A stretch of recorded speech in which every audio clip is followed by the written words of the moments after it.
And that's also the area to just keep an eye on, because that's where I'll send you your reminders about timings. And if we're sort of the last few minutes, I'll just give you a sort of heads up that we're about to finish. Can we just check that Mark's microphone is working before we start the session? Yeah, I think we've done that. It is working. Natasha, will you be introducing Mark, or should he just start? What's the preference? I'm happy to do either. Well, I just want a clear cue. I just need to know when to start speaking. So it's probably better if somebody does that verbally. Yeah, that's probably the clearest. Mm. Okay, I will. I'll introduce when the session opens then. And who has the slides? Sorry. so we have the slides. Brill. So we'll be driving those. So Mark, as you did yesterday, if you can just make sure that you say next slide when you need us to transfer, that's fine. And Gillian and Tasha, just so you're aware, we're going to push everyone to use the Q&A function. So once the webinar is launched, I'll put a message in the chat saying, can everyone use that Q&A box? And Mark can do a reminder as well. And that's where everything should go. So if you see that Q&A box at the bottom, you'll get a list of open questions, and then you can choose whether to answer them in type or whether to answer them live. But if Gillian, you can read those out for Mark, so he's got time to just process what those are, that'd be really helpful. Yeah, as yesterday, please, because it's too difficult to triage all of them and answer them at the same time. But it worked fine yesterday, Gillian, thanks. And then a final reminder that That's great, Mark. Thank you. Today. Final reminder that the slides and recordings will be shared after the event. So if anyone asks that, or if you just want to sort of give everyone a general reminder, that's those will be available. Great, thank you. Let us know when to start. Sorry, she actually has received the last link, because again, she's actually technically not needed for the last call. But what I'll do is I'll email her with the link in, because I don't know whether she wants to attend that call. I think.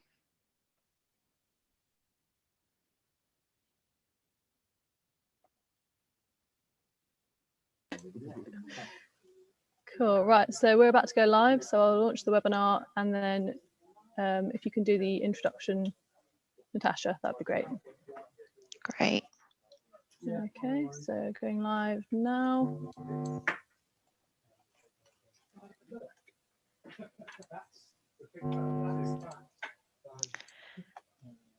Hello everybody, welcome to this breakout session which is on the Northern Ireland Protocol. So if you are expecting a different session, please check the links again. This will be the Northern Ireland Protocol session. I will now hand over to Mark de Brunner, who will deliver the session. He's the Deputy Director for the Northern Ireland Protocol implementation at Border and Protocol Delivery Group. Thank you, Mark. Thanks for that, Natasha. And if I can have the first slide up, please, and the next one, please. So we'll briefly cover the 5 things that are listed on that slide, and there'll be a reasonable amount of time at the end for questions, and I'll invite you to drop questions in the Q&A section of the website at that time, but we'll run through this. As Natasha says, I'm Mark de Brunner, Border and Protocol Delivery Group, heading up the team that spends its time worrying about the Northern Ireland Protocol and the implementation of that. So there's some basics to cover, and then there's some kind of more recent updates to let people have. So if I can have the next slide, please. People will be aware, starting from first principles, that the protocol is that bit of the withdrawal agreement that is designed to ensure no hard border on the island of Ireland. As part of that, there are 3 things that we kind of hold in mind at all times. The first is for movements of goods between NI and GB, Northern Ireland businesses should have unfettered access to the rest of the UK market. Trade movements of goods in the other direction from GB to NI, which remain in the UK's customs territory, shouldn't have tariffs. And finally, we are doing all we can to ensure that there is a smooth flow of goods between GB and NI, and in particular, without any need for any new bespoke physical customs infrastructure, either in Northern Ireland or in GB ports facing Northern Ireland. Next slide, please. I mentioned that we had some fairly recent updates to give you, reflecting agreements that were reached through the joint committee last week and reflected in a command paper that was published last week. There's a link there, but I'll give you the key bits of that in this session. So next slide, please. Okay, we'll start with movements from Northern Ireland to Great Britain and this principle of unfettered access for Northern Ireland goods moving in that direction. Just to build on what people probably already know, we are introducing this or this in two phases. The first phase of unfettered access, which applies as soon as the transition period ends, so from the 1st of January, that first phase will apply to goods effectively in free circulation in Northern Ireland.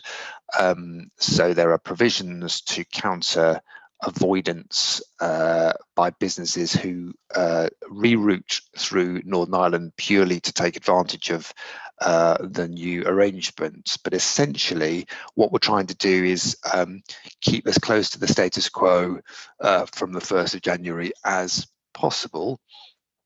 The information that is new from last week is that not only will buyers in Great Britain of Northern Ireland goods not be liable for tariffs if those goods move directly to them, actually there'll be no tariffs due if those goods move indirectly from NI to GB via Ireland. That was a question mark that we had until very recently, but we've reached a view that there won't be any tariffs in those circumstances for NI goods that qualify for unfettered access, even if they are routed via Ireland.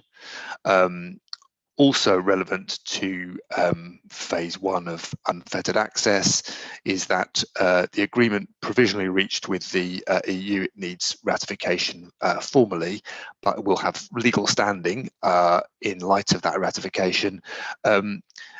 That confirms that there will be no export declarations needed on what are internal movements between NI and GB. So that's long been the planning assumption. It's long been the position of HM government that export declarations won't be required in those circumstances. There is now the kind of further reassurance of agreement through the joint committee on that point. The only exceptions to that are very much at the margins. We've identified just 14 exceptions, mostly in relation to where the UK has international obligations which can only be met through that route, but it doesn't apply to the vast majority of trade and traffic in that direction, NI to GB. That's the kind of first phase. There will then be a kind of longer term phase that we want to move to around unfettered access. At the moment, we think likely to move to that longer term regime in the second half of 2021, intending to focus, as it says there, benefits on businesses established in NI. There are likely to be some specific additional arrangements for agri-food movements. But essentially what we're trying to do is ensure that qualifying traders can be identified as they check in at ports and airports in NI, so that traders can be auto-enrolled, automatically recognised as qualifying for unfettered access. And will also, as part of moving to that longer term regime, be in a position to ensure that protections against new checks and controls are extended to indirect movements as well as direct movements. The primary focus was on movements directly from NI to GB as part of the longer term changes to the regime. Will be looking to extend those protections to qualifying businesses that move goods indirectly between NI and GB, typically via Dublin and Holyhead, for example. So if I can have the next slide, please. So that was unfettered access, NI to GB. I'm now looking at movements the other direction, GB to NI, and a couple of areas to focus on here, which were the subject of recent agreements through the Joint Committee. First, as the slide says, tariff-free trade for goods moving GB to NI. There has been discussion about how we get to a position where goods that stay in the UK and are not at risk of going into the EU single market don't pay the EU tariff. We've now got this concept of the UK trader scheme, which will cover the vast majority of businesses trading between GB and NI, and will mean that their goods are not considered at risk of falling into the EU single market, and on that basis they won't have tariffs applied.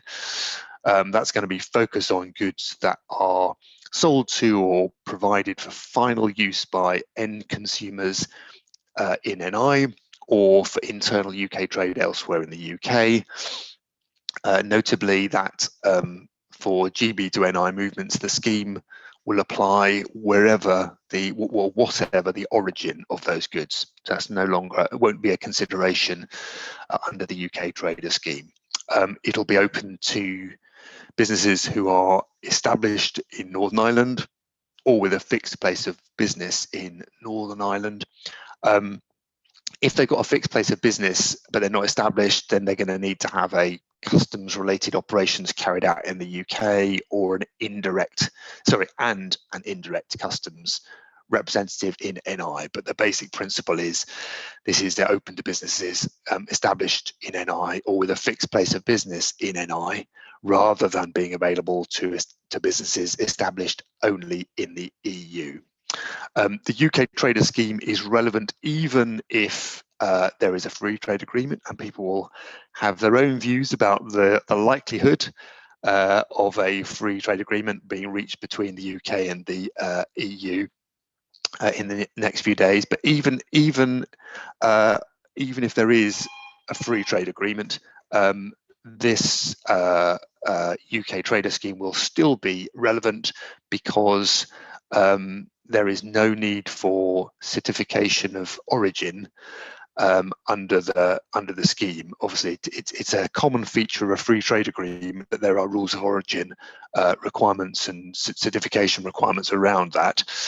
If that were the case, the UK trader scheme would be relevant, because actually traders could invoke it, and if they were part of that scheme, then they wouldn't need to worry about certificates of origin for these GBNI movements. The application process for the UK trader scheme is going to be opened up this week, and traders applying to HMRC by the end of January will get provisional authorization while their application is being processed. There are various checks that need to be made on kind of eligibility as part of the processing of the application, but as long as traders get in an application, they will get provisional authorization immediately while that application is being processed. As I say, HMRC are going to be opening up that application process this week. Also worth saying that goods subject to commercial processing as a result of the recent agreement are no longer all automatically considered as being at risk. So there are some sector-specific exemptions: food for sale to end consumers in the UK, construction, direct health, and care provision, not-for-profit activities, importers of animal feed for final use at NI premises. All of those goods are not, which are subject to commercial processing, are no longer automatically, for that reason, considered as being at risk. And also, a good isn't considered to be subject to commercial processing if the good is being declared into free circulation and the importer has a total turnover annually of less than £500,000. So significant changes to the range of goods that are regarded as goods that are subject to commercial processing and are regarded as at risk. Still got to wait a little longer for news on the reimbursement scheme for goods that nevertheless, despite those changes, attract a tariff but end up staying in the UK and the UK's customs territory, where the EU tariff will not be due, except to say that the trader support scheme will help traders through the process. But it is worth emphasising, of course, that with these changes, we think the number of situations where goods are properly to be considered at risk and therefore pay the EU tariff and then end up not shown to have stayed in the UK, the number of times that situation will occur will be very small. So the amount of reimbursement occasions should be very small on that basis, but more details to follow on precisely how that's going to work. And if I can have the next slide, please. Thank you. And the other thing that was the subject of the recent agreement that I should cover is in relation to the sanitary and phytosanitary regime applying to agri-foods that are moving between GB and NI, and a few big things to note here. Just reverting in the order of the slide, I guess the leading one is a 3-month grace period where export health certificates won't be needed for trusted traders such as supermarkets and their suppliers. Really important, this is not confused with a more general grace period. The grace period does not relate to the need for customs and safety and security declarations. That stands. This is specifically in relation to the export health certification that would otherwise be required when moving certain agri-foods between GB and NI. So for 3 months for trusted traders, that will no longer apply. UK government and DERA is engaging in a rapid exercise to identify those traders that will benefit from that grace period and to do so before the end of the transition period. And the idea is that we move to a new, more streamlined digital end-to-end process for the end of the grace period. Also worth mentioning the thing that's on the first bullet on that slide, which is that we remain committed to simplifying and streamlining SPS checks as far as possible. So ID checks focused on a seal check, physical checks managed at local level based on risk assessments and reflecting the full range of flexibilities available to us. In practice, we think this means physical checks on retail packs and supermarket goods can be reduced to zero or close to zero on a risk assessed basis. There's also no longer an immediate ban on chilled meats like sausages for 6 months. If that agreement hadn't been reached, then those goods would not have been legitimately movable into the EU from GB or into Northern Ireland from GB, but that ban will not apply for 6 months, subject to appropriate certification and channeling procedures, but gives a bit of time for the more permanent arrangements to be discussed and agreed. And finally, on the SPS front, an announcement around the movement assistance scheme, which builds on the trader support scheme. The trader support scheme is, you'll recall, to do with helping ensure that declarants, people who need to make a declaration for customs or safety and security purposes, are able to do so easily, and the trader support scheme will directly support that activity. The movement assistance scheme is specifically targeted at the subset of traders who will be moving SPS goods into NI, and the idea is that through the MAS, the UK government covers the direct costs of new requirements arising from the protocol. So from around now, mid-December, there will be a dedicated helpline which guides businesses through the new requirements, so essentially a sort of an education and advice facility. And then at the end of the year, the MAS will be ready to support businesses in meeting any new certification costs that arise. That'll either be by making sure that those costs don't apply in the first place because government covers them off, or if they are met, that they can be defrayed or reimbursed as slickly as possible. So more news on exactly how that will work soon, but the principle is helpline from about now and from the end of the year. The movement assistance scheme will be up and running to cover those direct new costs of certification requirements arising under the protocol. If I can have the next slide, please.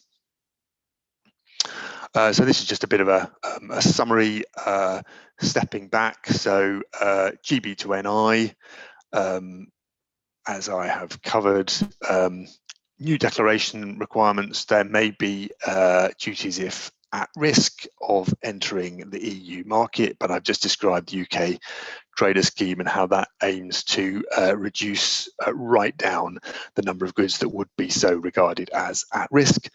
On movements the other way, NIGB, I mentioned that we're trying to make that as much like now as possible, with no additional process paperwork or restrictions, except in that very, very small number of circumstances where there needs to be, but that really is very small now. For movements between NI to and from Ireland and the EU, largely unaffected, processes not changing, and no change at any borders or any crossing points. And then movements between NI and the rest of the world continuing broadly as today, with of course the benefit that Northern Ireland would be part of any future UK FTAs, and the UK tariff regime applies to imports. No changes on transit. Transit remains a customs facilitation that may be useful in certain circumstances. Whether it is or not really does depend upon precisely what's being moved by whom, from where to where, and of course with a range of changes and flexibilities that we've already outlined. It may be that transit isn't required or even sensibly a consideration in many of those situations, but it remains a customs facilitation that people will need to know about. Next slide, please. Finally, just wanting to point out that businesses wanting to move stuff into NI will need to obviously have an EORI number. I've mentioned the Trader Support Service, which helps with the customs and safety and security declaration requirements. That is, of course, I should have mentioned, is a free at point of use service, so no additional cost for using that. We have established a new page on gov.uk where we're hanging all the guidance, and there is an increasing amount of that now, but people will be able to go to that page and see what we've got very neatly arranged links to all the relevant guidance, and there's a separate link there for the Trader Support Service. So I would encourage people to use that link to get to that new collections page. There's quite a lot of stuff already there, and that will be the place where we put anything else that we need to communicate over the next couple of weeks and indeed beyond. So that was me giving you a bit of a reminder of some of the basics and a bit of an update on some things that have changed in the last few days and where you can get some more help and information about that. I think we're now going to move into a Q&A stage and encourage people to put their questions, if they've got any, in the Q&A section of the portal. And I think Gillian is going to do a bit of a triage for us and read out questions that she would like me to try and answer. So if you can bear that in mind, is the Q&A function to use, and then Gillian, if you wouldn't mind having a look at that and offering me a question, we'll run this through. Thank you. Thank you, Mark. Absolutely. And if you don't mind, I'm going to start actually at the very top, where a very interesting question came in. If you don't mind answering this, it's actually to do with products of animal orientation. So for products of animal orientation, trusted trader schemes of food for supermarkets apply, i.e. they supply companies in Northern Ireland that process food, maybe for restaurants, not always supermarkets. So it's to do with the products of animal orientation. Thanks, Gillian. So I think that's to do specifically with the 3-month grace period for products of animal origin that would otherwise be subject to certification requirements, just because that's what the Union Customs Code requires, and where we've agreed that there will be a 3-month grace period where those certificates won't be required for trusted traders such as supermarkets and their suppliers.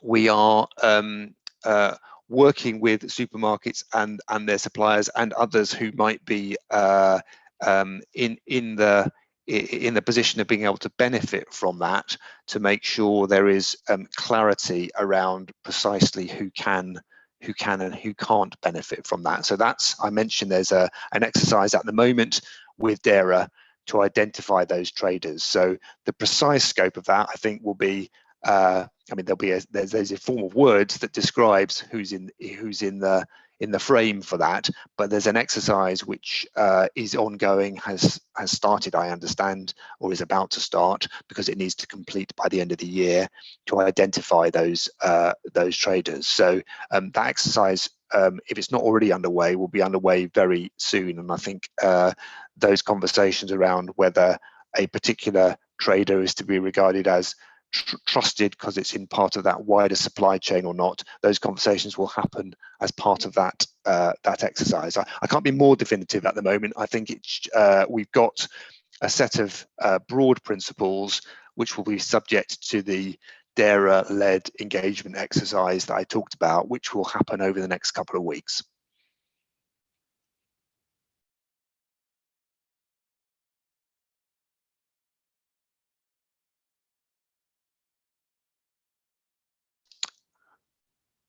Hi, Gillian, did you have another question for me?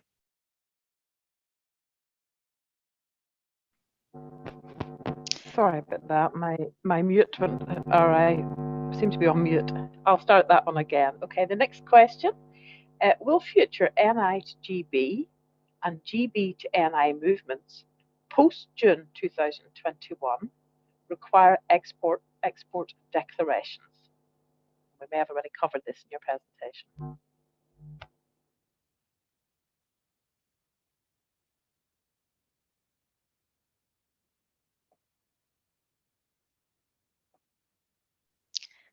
Mark, I think you may now be on mute if you're jumping in to answer that one.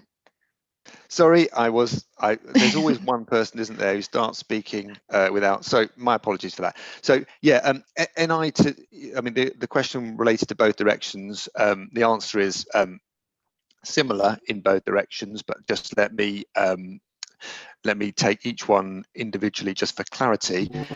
For movements between NI and GB, there are in general no export declaration requirements. Movement of goods between NI and GB largely does not generate an export declaration requirement for goods that qualify for unfettered access, and for most goods in free circulation in NI will qualify for unfettered access from the 1st of January. There is a very small number, as I mentioned, of exceptions to that rule. They are mostly to do, I think 14 I mentioned as having been identified at the margins. So most of those relate to international obligations, things like movement of endangered species, where there's a CITES obligation that we need to meet, and that's the way to meet it. But that does not, that is a very small fraction of the overall trade. For most goods moving and getting unfettered access between NI and GB, there is no export declaration requirement on goods in that moving in that way. For movements the other way, GB to NI, actually I can sort of be even more categorical. There aren't export declaration requirements there. There are obviously requirements to do with the movement into NI, but there are no equivalent requirements in relation to the movement as goods leave GB. So we wouldn't really call those an export anyway, in neither case actually, because these are intra-UK movements. But certainly on the leaving of GB, there are no declaration requirements. The declaration requirements bite in relation to the entry into NI, as discussed. So I hope that's clear.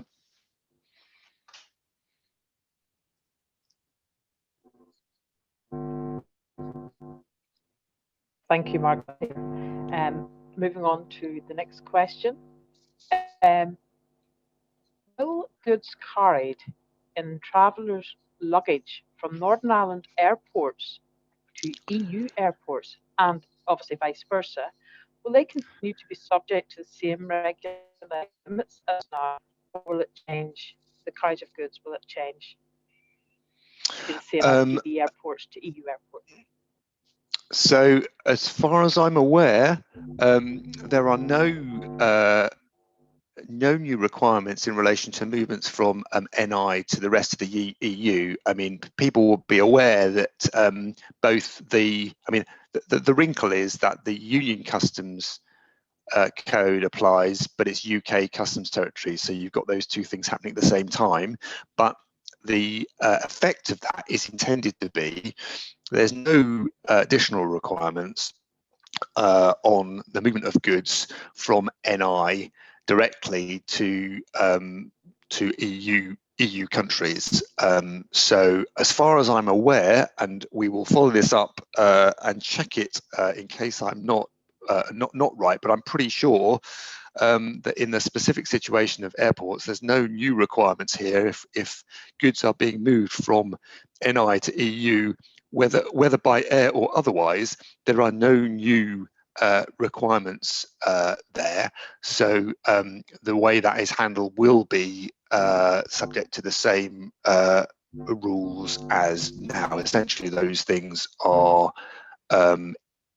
in free circulation, subject to the sort of limits that were mentioned in the question. So my understanding is that in that situation, NI to EU, as indeed wider EU to NI, there are no changes to the way those movements would happen now.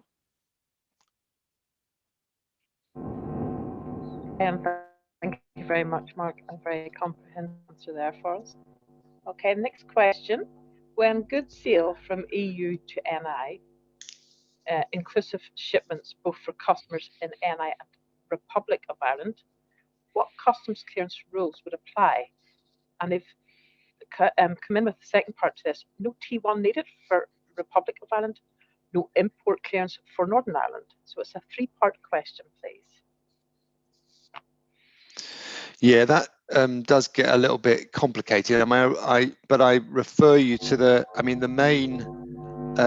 main rules around this. I mean, movements of goods between the EU and well, if they're going into Northern Ireland, it does depend where they're headed for, whether they're headed for the Republic or headed for Northern Ireland, because that will determine whether any tariff is due, and if so, what rates of duty apply. So I think I would say, and the T1 is a kind of reference to the I think is a reference to the kind of transit routing that would take. And I know from experience that it kind of depends on the precise detail of the good and the route it's taking and how it is traveling and the documentation it's traveling under. So I would suggest it would be worth, if you could give us a bit more detail about those three things, the sort of the commodity, the route, and the way it is traveling, we will be able to give you a specific answer. But I am just reluctant to venture a more detailed answer without that more detail about those things. So if you wouldn't mind following up with something which covers those in a bit more detail, we will write down a more comprehensive answer. That's perfect, Mark. I will, hopefully the gentleman who's posted that will get back to us with some more information. So I shall move on to the next question, which is about how will work movements of goods from Northern Ireland to EU, GB, I'm assuming they're going to travel through GB in this case, under complex consignments, i.e. same truck with a mixed shipment going from GB EU. So I think what they're saying there is they leave Northern Ireland to go to the EU to pick up in GB. How will that work? How will the movements work? Well, it kind of depends exactly what's being proposed there. I mean, it says EU GB, but I suppose that to me could mean more than one thing. So, I mean, a movement from NI to EU doesn't require, so that would include a movement from Northern Ireland to Ireland, for example. There are no customs requirements on the island of Ireland. If it's a movement from so if it's NI to EU, straightforwardly, the answer is there are no new requirements. If the movement is between NI and GB, it depends upon whether the good qualifies for unfettered access or not, and it may or may not, or a proportion of those goods might qualify, or a proportion might not. So it kind of depends on precisely what the routing is. Where, you know, it's starting on the question. The goods are starting in NI, but where they're going to, and the nature of those goods. It is perfectly, I mean, I think there's a general point that we are all going to have to think quite carefully about the way shipments are bundled, because it's quite possible that a shipment will contain consignments that have different treatment. I mean, for goods in the other direction, for example, if goods are moving into NI, the most obvious example is there may be consignments that are genuinely destined for NI and not at risk of going into the wider EU, and they will require one kind of treatment and certainly won't be paying the EU tariff. There will be goods that arrive in NI on their way to the Republic of Ireland and definitely will attract, this is obviously subject to where we get to around an FTA, but as things stand without an FTA, they will be subject to the EU tariff quite properly. And then there will be this category of goods in the middle that may be regarded as at risk of falling into the EU market. Obviously, the amount of goods in that category should be a lot smaller because of the UK trader scheme announcement last week, but there still, in principle, will be some goods that might fall into that category, and they will, if they are at risk, attract the EU tariff, subject to reimbursement if the good is shown not in fact to move into the EU. So we are all going to have to think about at sort of consignment level what the possibilities are in terms of the way these goods are treated, and you know, a single lorry with consignments destined for a number of different places is potentially going to be subject to you know, different rules depending upon the nature of each of those consignments. So it kind of depends, and we kind of need to unpack that a little bit. But I hope I've given you some sense that we are going to, that I agree with the questioner that that is a consideration that we are going to have to give attention to for these movements, and that happens in both directions. Again, thank you, Mark, for that very comprehensive answer. We have just got 5 minutes left, so I will try and squeeze in a few more questions, but if there's any that we cannot answer on here, we will certainly try and get the answers for everyone.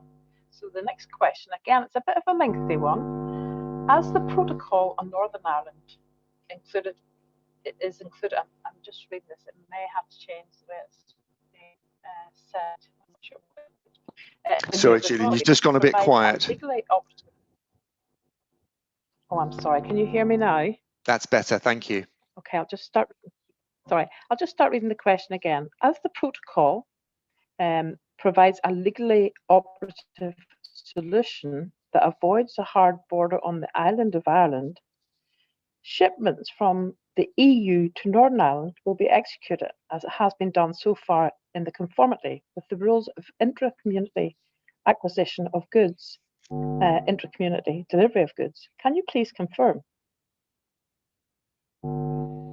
Yeah, that's right. Goods that are moving directly between the EU and NI. Just and an example of that would be a good moving from Ireland into NI.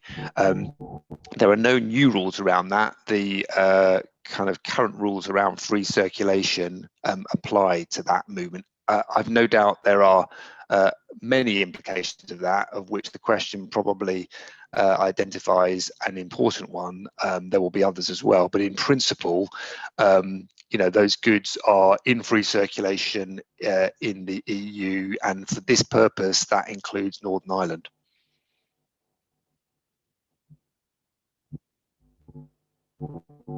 Thank you, Mark. Have an interesting one here that's just come in. Can you give any guidance on export controls?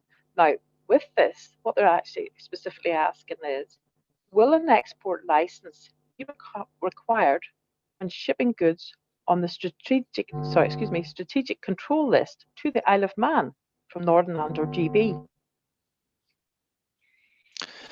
I mean, the short answer is I don't know. That's a pretty specialised question.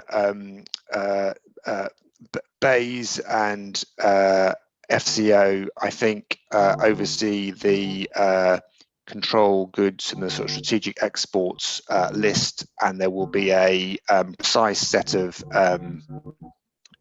requirements around goods on that list, and I simply don't know what the requirements will be in relation to the movements between NI and Isle of Man. So I mean, we'd have to get back to you on that. But in principle, there is a list. Yeah. I'm not aware that changes are being made to the list, but obviously we need to understand and confirm the effect or non-effect of the protocol in relation to movements between NI and the Isle of Man. But it's not something I had come across particularly before. So let's pick that one up separately and try and offer a specific answer. But did you say it's NI to the Isle of Man? It's from NI GB Isle of Man. So yes, I'm happy to take that one away and get a comprehensive answer on that, because obviously strategic export and import is a very niche area. So yes, we'll take that away. I think we've got 1 minute left, Mark, if you're happy to take one last yes, question for us. Is that okay? Yeah, of course. Yep. Okay, here we go. We have pharmaceuticals manufactured in Northern Ireland by a contract manufacturer partner. If we move via to Europe via some short-term storage in the UK, will the exception that allows testing in Northern Ireland be used for release still apply? The exemption that allows testing in Northern Ireland. Sorry, you dropped out a bit there, but I think I got the thrust of it, and there's a question about whether any of the I think the thrust of the question is essentially whether there are any customs facilitations available to movements in those circumstances for movements between NI and EU, but not directly movements between. The movement is not being made directly. The movement is being made via GB, and potentially there are customs facilitations that are in point there. The precisely which of the, I mean, there's a list of customs facilitations of which transit is the most obvious, but there are various other reliefs in various circumstances. Precisely what customs facilitations are available in what circumstances is quite technical and will depend on the precise circumstances. So I would say that is a question that needs to be put to HMRC with the precise details of exactly what is happening, what the commodity is, what the conditions are in which that commodity is held and moved, in order to determine whether which of the customs facilitations might be available on that journey, if that helps. That's lovely. Thank you, Mark. And I think that ends this session on the Northern Ireland Protocol. Everybody is welcome to go back now to hear the closing remarks from the Minister of State for Trade Policy. Thank you so much, everyone.